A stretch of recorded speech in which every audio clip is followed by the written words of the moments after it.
ஆண்டவரும் இரட்சகருமாகிய இயேசு கிறிஸ்துவின் தூய நாமம் மகிமைப்படுவதாக.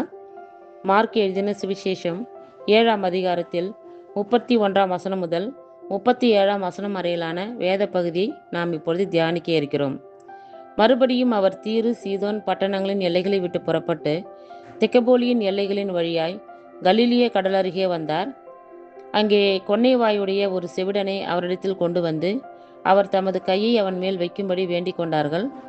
அப்பொழுது அவர் அவனை ஜனக்கூட்டத்தை விட்டு தனியே அழைத்து கொண்டு போய் தம்முடைய விரல்களை அவன் காதுகளில் வைத்து உமிழ்ந்து அவனுடைய நாவை தொட்டு வானத்தை அண்ணாந்து பார்த்து பெருமூச்சு விட்டு எப்பத்தா என்றார். அதற்கு திறக்கப்படுவாயாக என்று அர்த்தமாம்.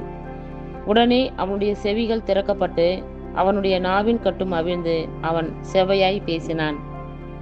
அதை ஒருவருக்கும் சொல்ல வேண்டாம் என்று அவர்களுக்கு கட்டளையிட்டார். ஆகிலும் எவ்வளவு அதிகமாய் அவர்களுக்கு கட்டளையிட்டாரோ அவ்வளவு அதிகமாய் அவர்கள் அதை பிரசித்தம் பண்ணி எல்லாவற்றையும் நன்றாய் செய்தார். செவிடர் கேட்கவும் ஊமையர் பேசவும் பண்ணுகிறார் என்று சொல்லி மென்மேலும் ஆச்சரியப்பட்டார்கள். இந்த வேத பகுதியில் நம் ஆண்டவராகிய இயேசு கிறிஸ்து தீரு சீதோன் தெக்கப்போலி போன்ற பட்டணங்களில் உபதேசம் பண்ணிட்டு கலிலிய கடலோரமாக நடந்து வந்துட்டு இருக்கிறாரு.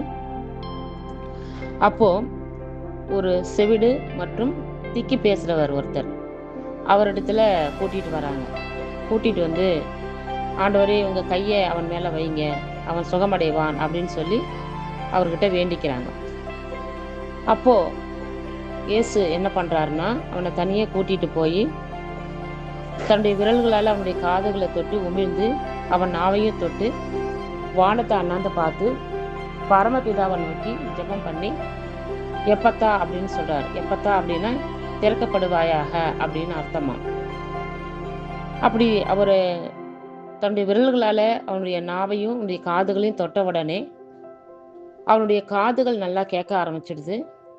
அவனுடைய நாவும் நன்றாக திறக்கப்பட்டு அவன் நன்றாக பேச ஆரம்பிச்சிட்டான்.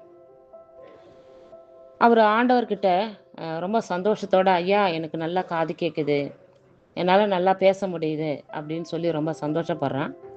அப்போ ஆண்டவர் என்ன சொல்கிறார் அவங்கிட்டனா, நீ இதை போய் யாருக்கிட்டையும் சொல்ல வேண்டாம், அதிகமாக இதை பிரபலப்படுத்த வேண்டாம், பிரசித்தம் பண்ண வேண்டாம்னு சொல்கிறாரு.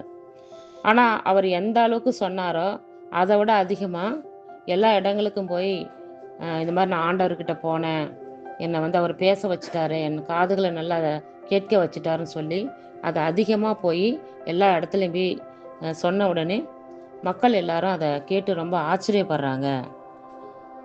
செவிடர் கேட்கிறாங்க, ஊமையர் பேசுகிறாங்க அப்படின்னு சொல்லி எல்லாரும் ஏசப்பாவை குறித்து ஆச்சரியப்படுறாங்க.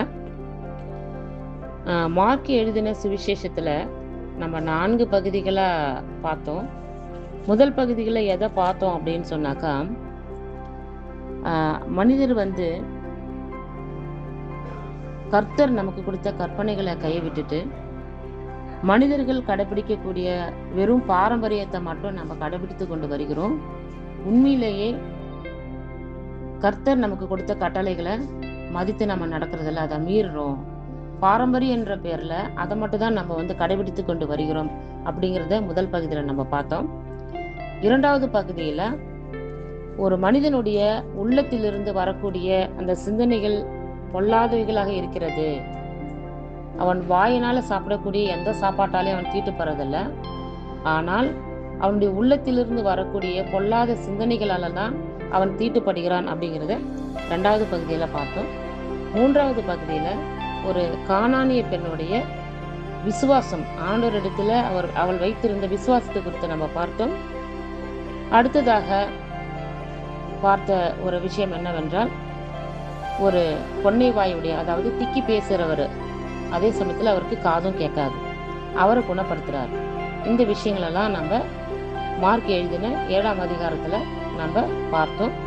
கர்த்தர் தாமே நம்ம எல்லோரையும் ஆசீர்வதிப்பாராக. ஆமேன்.